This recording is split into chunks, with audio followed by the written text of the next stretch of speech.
Boy, oh boy, did they make some money, fellas. Ooh, $200 million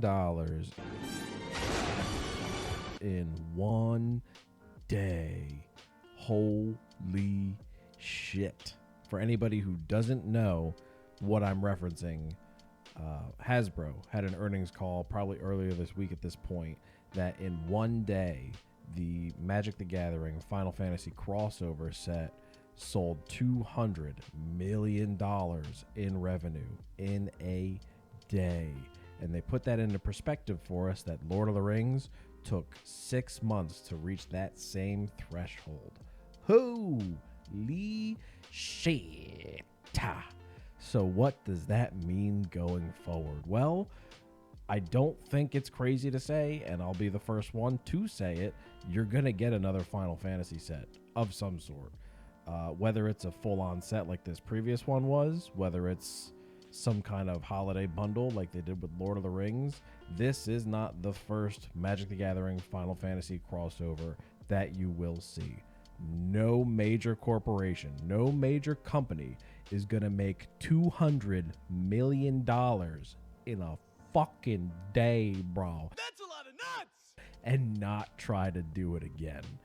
I think this also shows that there is a big crossover between Magic the Gathering and JRPGs, or just RPGs, really. What really comes close to that level that Final Fantasy has?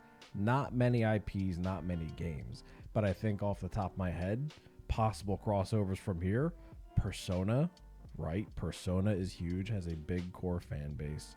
Dragon Quest, Dragon Warrior would sell like crazy in America as well as overseas. Dragon Warrior and Dragon Quest are huge in Europe and Japan. So I don't think you have to worry about missing sales there. This also opens the door for even older IP crossovers. I mean, you could start with Chrono Trigger, for one, is wildly popular, and with the resurgence of retro games over the past 5 years, it only makes sense to me. I would be wildly excited if they did some kind of crossover with Lunar 1 and 2, or maybe even Earthbound, let's say.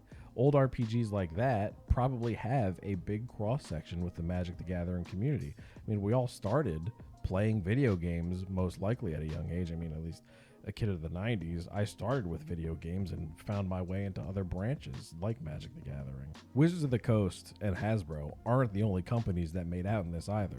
They had to pay to use the IP. Square Enix had to have some kind of a percentage deal, because it would be crazy for me to even think that there was just a licensing fee exchanged without a percentage attached to it when you're dealing with such a huge IP that is Final Fantasy.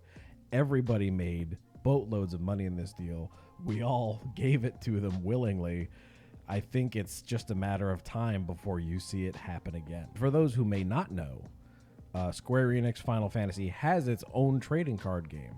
Now, to find somewhere to play it, at least in my area, in the tri-state area, I have never been to a game shop. And whenever I travel anywhere, Pennsylvania, Connecticut, New York, anywhere, I always try to stop into a game shop or two just to see what it's like, what the environment's like. In every one I've stepped in, I have never seen Final Fantasy being played. I barely ever see product on the shelves for it, and if I do, it's one booster box. So I'm not saying that their game doesn't do well, because they clearly still produce it, and the market seems overall pretty healthy for it. They have cards and singles across all of their sets that span from $20 to $100 some. The market for it seems healthy. I just don't see it here. And when I looked online to see what the market might look like in America for it, I found, at least on internet postings, I found 2 shops that even run the game regularly, and one is in Minneapolis or somewhere in Minnesota. I can't really remember. So in my experience, I don't see that game anywhere, but that's in America. I know that the Final Fantasy TCG was huge in Europe. I just don't know if it still is. So yes, Square Enix Final Fantasy does have its own card game, but it will not see the figures that they saw with the $200 million of revenue in one day. And please remember, We're talking about a day. That's not to say what they've made since that one day.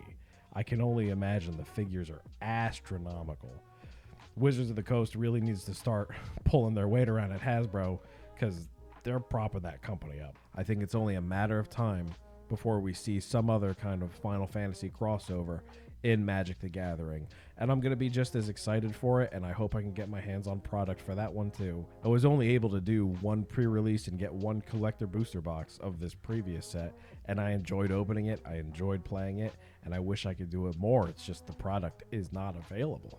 I can't express enough how much I would love to see a Lunar crossover, or even a, bear with me on this, a Vey crossover. Alex, what is Vey? Well, in short, let me tell you, Vey is a very old Sega CD JRPG with horrible voice acting, and I think you should go watch it. It's great. It's horribly great. It's like watching Tommy Wiseau in The Room. Hello, Hampton. Oh boy. You can't look away. It's hilarious, and it's just a good time. So that's it. That's all I really had to say on the matter. I think you're going to see it come back, and I don't really see anybody saying that right now, and that's just kind of crazy to me. Like I said, no corporation is going to make that amount of money and not try to do it again. As a wise woman once said, "How big does this pile have to be, Walter?" And Hasbro looked at that woman and said, "Bigger. Fucking bigger, bro." That's all I got on this one. Make sure you like, comment, and subscribe to the video. Subscribe. Like the comment. Like the comment. Like the comment. And maybe in the comments, tell me if you think I'm crazy. Tell me if you think there's no way they make another Final Fantasy set. And I'd love to hear your argument. But that's it. See you guys in the next one. Thanks for hanging out.